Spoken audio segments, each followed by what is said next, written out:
morning, Grown-Up Street Art Festival. Non, ça c'est... Pourquoi pas.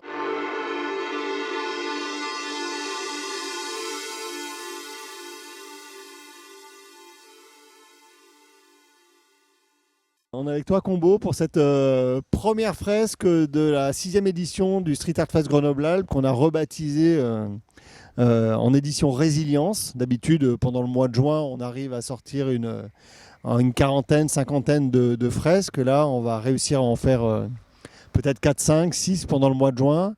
Du coup, ça va s'étaler sur une plus longue durée, mais en tout cas, je suis absolument ravi qu'on commence par toi parce que tu vas pouvoir nous parler de ton œuvre, mais elle affirme d'emblée un peu un peu l'esprit du festival, à savoir des œuvres avec des artistes qui amènent quelque chose, qui essaient d'amener plus qu'une simple esthétique et un message aussi. Et là, dans ton cas, c'est particulièrement fort puisque c'est un peu ta spécialité de faire de l'art engagé. Oui, on est plein dedans et surtout, on est dans une actualité qui est spécifique, avec les violences policières qui refont surface aux États-Unis, des manifestations aux États-Unis mais en France aussi. Donc voilà, là on est sur une fresque, une sorte de diptyque avec deux personnages. Le premier personnage, je l'avais déjà peint à New York, donc le Black Lives Matter, depuis au moins 3 ans. Et donc je vous ai proposé ce dessin-là, que tu as accepté, que la ville a accepté, donc j'en suis très ravi. Et je l'ai accompagné aussi d'un autre personnage qui devait porter un autre message, mais qu'on a changé. On a changé en dernière minute parce que c'était important de soulever ce débat, de porter en tout cas cette question-là. C'est super ce message et j'ai trouvé, alors toi tu te bats, ce message tu m'as dit, tu l'avais fait il y a 3 ans déjà, donc c'est quelque chose qui est récurrent chez toi, c'est un sujet qui t'importe et tu fais de l'art engagé par essence, donc c'est tout à fait voilà, dans le continuum de ton travail. Mais je me suis aperçu qu'avec la mort de George Floyd, il y avait eu une sorte de prise de conscience ou d'engouement pour afficher un élan de solidarité avec ce qui se passait aux États-Unis. Alors que quand il y a eu les Gilets jaunes, quand il y a eu toutes les manifestations, il y a eu pour moi, avec mon regard, il y a eu une sorte d'absence criante des street artistes à affirmer qu'il se passait la même chose en France. Et comme si c'était beaucoup plus dur, en étant français, de prendre position, en fait, par rapport à un sujet qui nous touche tous sur notre sol, et que c'est peut-être plus facile de venir parler d'inégalité quand ça se passe autre part par rapport à quand ça se passe sur notre sol. Qu'est-ce que tu en penses de ça ? Oui, forcément, parce que tu te mets en porte-à-faux avec les gens avec qui tu travailles, ton entourage, et tu prends position. C'est facile de prendre position sur la guerre dans un pays étranger, sur la famine en Afrique, sur la violence aux États-Unis. Je dis pas qu'il ne faut pas le faire, au contraire, c'est bien, c'est une bonne chose, mais c'est plus facile. Sans vouloir être de mauvaise volonté, je préfère que même ceux qui n'ont pas l'habitude de s'engager le fassent, ne serait-ce qu'un peu. Et voilà, je pense, je vais pas faire le rabat-joie. Je préfère quand les gens sont de bonne volonté, tu vois. Donc oui, moi je le porte depuis longtemps. Effectivement, quand il y a eu des violences sur Adama Traoré, on n'a pas vu beaucoup d'artistes qui sont manifestés. Moi, j'avais, avec d'autres artistes, on fait des collages pendant les détours des présidentielles, pendant certains moments de violence policière, d'autres qu'on a eu en France. Et à chaque fois, c'est dur de trouver d'autres artistes qui veulent s'engager, ou en tout cas qui ont le temps. Et peut-être que là, après le Covid, tout d'un coup, on ressort et on a envie de faire des choses. Et tout d'un coup, les gens ont envie de s'exprimer, ou peut-être même juste l'ont mauvaise, parce qu'ils ont été enfermés. Donc c'est peut-être un tout. Voilà. C'est le signe d'une époque, hein, ça c'est plus qu'évident, hein. On vient de vivre, on est juste en début de déconfinement. Toi, tu peux venir parce que tu es un artiste français et donc on a eu l'autorisation de te faire venir, mais c'est presque un boulot, hein, quand même. Mais c'est vrai qu'aujourd'hui, on est toujours dans la capacité d'avoir des artistes qui viennent de l'étranger. C'est pas si évident que ça. Et effectivement, on a ce moment-là qu'on vient de vivre qui est absolument incroyable et qui nous fait changer, revoir un peu toutes nos perspectives. Donc, est-ce que toi, tu penses qu'il va y avoir qu'il va y avoir des œuvres qui vont parler du Covid ou en fait de la privation de liberté, de tout ce qui s'est passé en fait sur la planète pendant ces 2 mois et demi? En fait, il y a déjà eu pas mal de fresques des fresques non autorisées, évidemment, pendant le Covid. Je sais qu'il y a déjà des bouquins qui sont en train d'être faits, ici en France, en Angleterre surtout. Moi, j'ai été contacté par rapport à une fresque que j'avais fait sur une sorte de Wonder Woman nurse qui avait un masque, qui avait des gants et tout d'un coup montrait le côté héroïque des personnels soignants. Il y a d'autres amis qui en ont fait et je pense qu'on va continuer. Il y a d'autres artistes à Paris aussi qui ont fait des choses sans être revendicatifs mais qui parlaient de la privation de liberté, l'ennui, le doute, qui sont des sujets assez évocateurs. Donc oui, je pense qu'on va continuer. Je pense qu'on va continuer à traiter ce sujet-là parce qu'en fait, on n'en est pas encore sorti véritablement. À la base, tu devais faire, on va reparler de toi un peu, mais donc le deuxième message qu'il y avait sur le deuxième, à la place de I Can Breathe, ça parlait de féminisme. Est-ce que tu peux nous présenter un peu ton travail actuel? Effectivement, sur le deuxième message, sur le deuxième t-shirt, normalement, il y avait écrit féministe, parce que là, j'ai un personnage blanc qui parle du Black Lives Matter. Je voulais avoir un personnage homme qui porte un t-shirt féministe. J'aime le fait que des combats soient portés par des gens qui ne sont pas concernés, parce que j'estime qu'en vérité, on est tous concernés quand il y a une inégalité en droit qui cause problème à la société. Donc j'aime bien que mes personnages soient l'inverse ou peut-être un peu l'opposé du message ou qui ne soient pas concernés.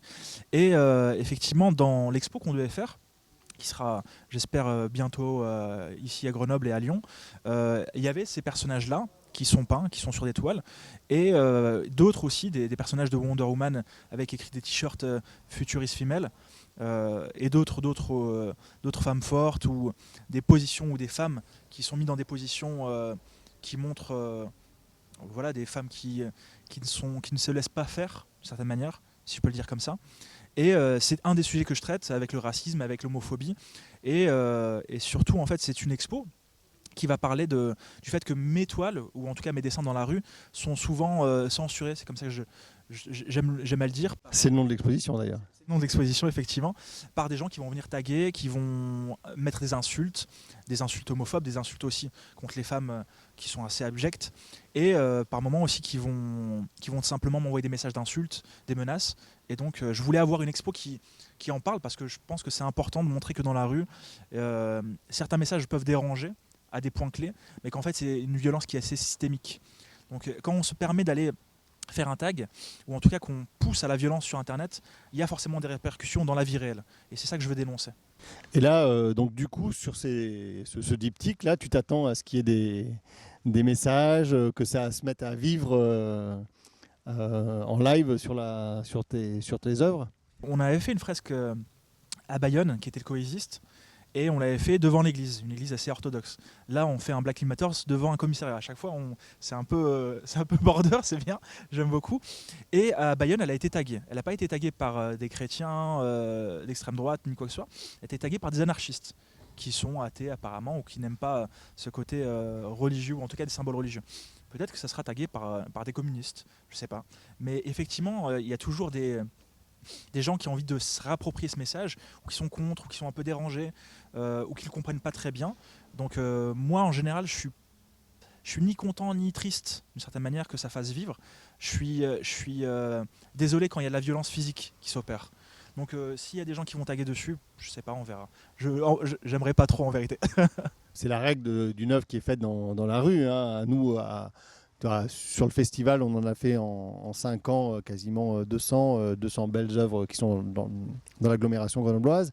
Et notre point de vue et notre philosophie, c'est de dire à partir du moment où l'œuvre est livrée, elle est faite, elle appartient à tous les Grenoblois. Donc c'est vraiment absolument pas notre propriété, elle est propriété de tous les gens qui viennent la voir. Et donc du coup, et après, elle est soumise aux règles des œuvres dans la rue, à savoir que si jamais il y a un gamin qui veut arriver avec un Posca et marquer Géraldine, je t'aime ou whatever dessus, non mais voilà, c'est des œuvres qui vivent, et ça on le constate tout le temps. Mais ça, tu es au courant de ça puisque tu es street artiste depuis combien de temps maintenant? 15-16 ans, j'en ai 33.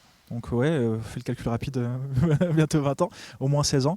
Mais je suis entièrement d'accord sur le fait que quand une personne, un artiste ou un street artiste peint dans la rue et qu'il parle, l'œuvre lui appartient plus. Elle appartient au public, au regard des autres. Et certains peuvent les détruire, certains peuvent réparer ce qui a été détruit. Et c'est ça qui est beau, c'est que on s'empare tout d'un coup d'un espace qui est public, normalement, dans lequel en vérité on n'est que des piétons. Et nous, avec notre travail, on prend la parole, donc on prend le pouvoir. J'aime à dire que le street art est une sorte de coup d'état à l'échelle d'un muret. Bon, là, le muret est un peu plus grand que d'habitude, mais en s'exprimant comme ça, on se réapproprie notre ville et que les habitants viennent écrire Géraldine, je t'aime, c'est très bien. Moi, j'y vois pas d'objection. C'est une réalité, c'est tout. Voilà, on peut que constater qu'il y a un grand nombre de gamins qui ont pris maintenant l'habitude de s'exprimer sur les murs, peut-être parce qu'il y a un manque d'endroits d'expression, ou qu'il y a une non prise en compte de leur message ou de leur mal-être ou de leur bien-être, ça dépend. Hein, ça ne va pas toujours que dans un sens négatif. Mais bon, voilà. En tout cas, il y a une chose qu'il faut préciser, c'est que donc c'était ce personnage-là noir qui devait porter le t-shirt féministe et que t'as pas changé le Black Lives Matter et ça a juste remplacé par le I Can Breathe. Donc ce I Can Breathe qui est sur le personnage noir. C'était vraiment les personnages qui étaient prévus. Le message, évidemment, c'est juste pour faire rappel à l'actualité de George Floyd et dire voilà, qu'on est nous aussi touchés par ce qui se passe à l'étranger et qu'on est concerné. De toute façon, la violence policière, qu'elle ait lieu aux États-Unis ou en France ou dans le monde, quel que soit dans le monde, elle est dénonçable. Donc le message, il est complètement universel. C'est souvent des accidents ou des violences qui sont à peu près semblables. Que ce soit les jeunes hommes qui sont morts en France, eux aussi, ils sont morts par asphyxie. Donc on retrouve encore une fois une violence systémique. Ah ben, il y a exactement la même chose en France avec le livreur là pendant le confinement. Bon, exactement, ouais. Donc oui, c'est d'actualité, clairement. Tristement d'actualité. Malheureusement, ouais. Je voulais qu'on revienne un peu sur ton parcours parce que donc toi, il y a une œuvre qui, j'ai envie de dire que tu es chevillé au corps. C'est cette œuvre Coexiste que tu as fait il y a 10 ans maintenant.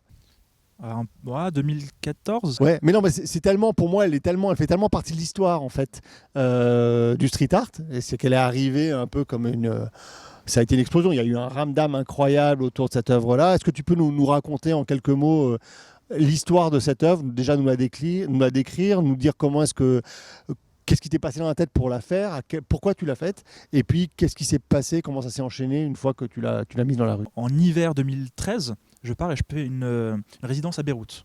Voilà, je peins par rapport à tous ces jeunes djihadistes qui partent. À l'époque, on les appelle pas encore djihadistes, on les appelle jeunes un peu révoltés, qui n'ont pas eu un scooter par leurs parents, et ils partent tout d'un coup en Syrie. On comprenait pas ce qui se passait. Donc je me suis mis moi-même en scène parce que je trouvais qu'il y avait un truc dérangeant dans les médias qui était raconté à ce moment-là. Donc j'ai commencé à me mettre avec une djellaba, j'ai commencé à porter une longue barbe et j'écrivais des messages par rapport à ça. Et en rentrant à Paris, à ce moment-là, je faisais un peu moins de street art, je travaillais. J'avais pris un petit boulot parce que voilà, j'avais besoin un peu de vivre comme beaucoup d'autres. Et il y a eu les attentats de Charlie Hebdo.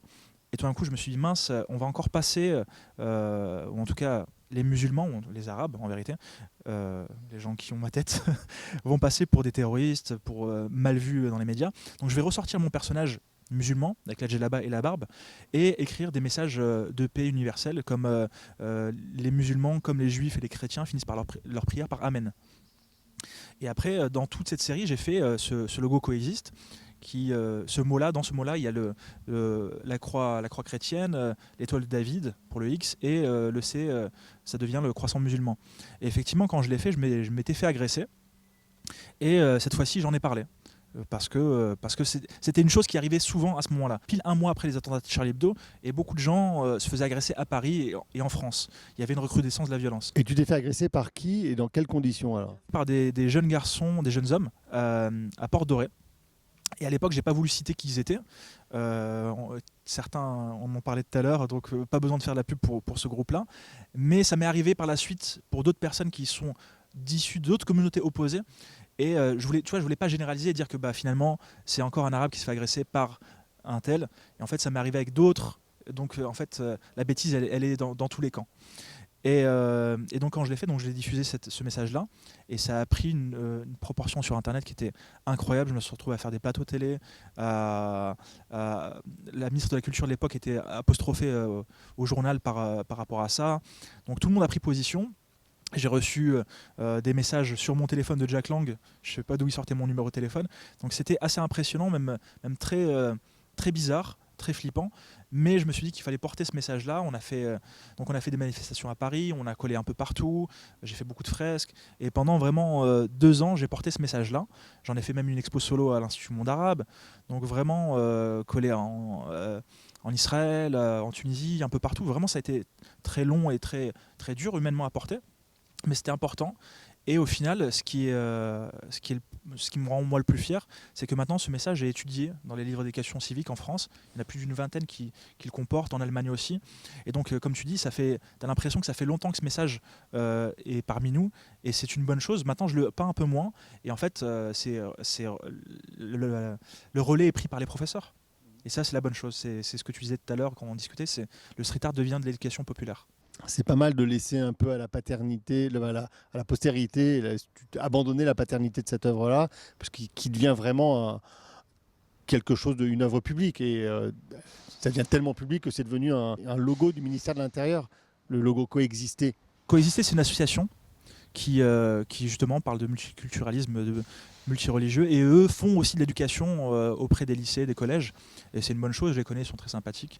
Mais après, je voulais pas garder ce précaré-là et rester sur ce côté religieux, parce qu'en fait, encore une fois, je suis pas religieux, je défends ceux qui veulent croire, mais je le suis pas, et comme je suis pas une femme, je suis pas noire, mais pour moi, ce côté coexiste, ça parlait du racisme en vérité.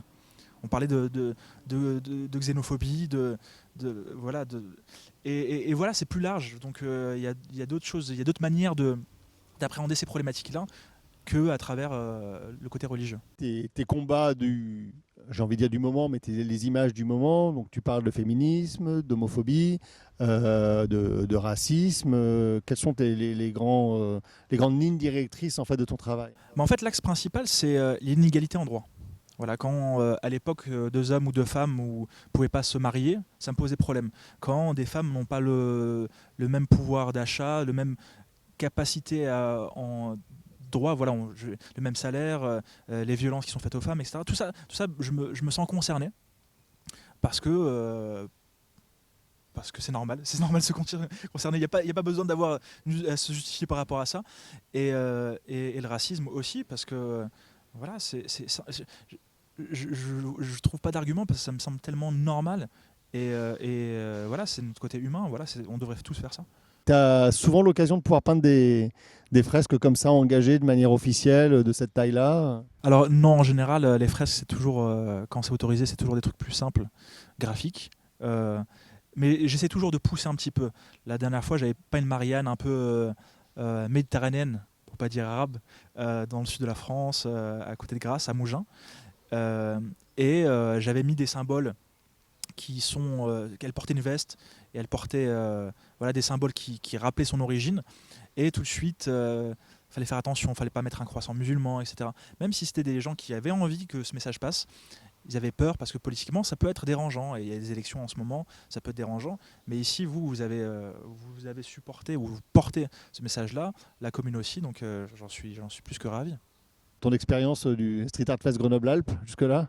Très bien, à part qu'il pleut et qu'il y a un orage, mais je suis très heureux d'être ici et les gens sont vraiment géniaux. Merci d'être là en tout cas, et merci surtout pour tout ce que tu fais depuis aussi longtemps, et on a besoin de beaucoup plus d'artistes comme ça qui prennent la parole et qui deviennent des médias avec une certaine audience et qui font bouger les lignes. Donc merci pour ton boulot. Ouais, merci.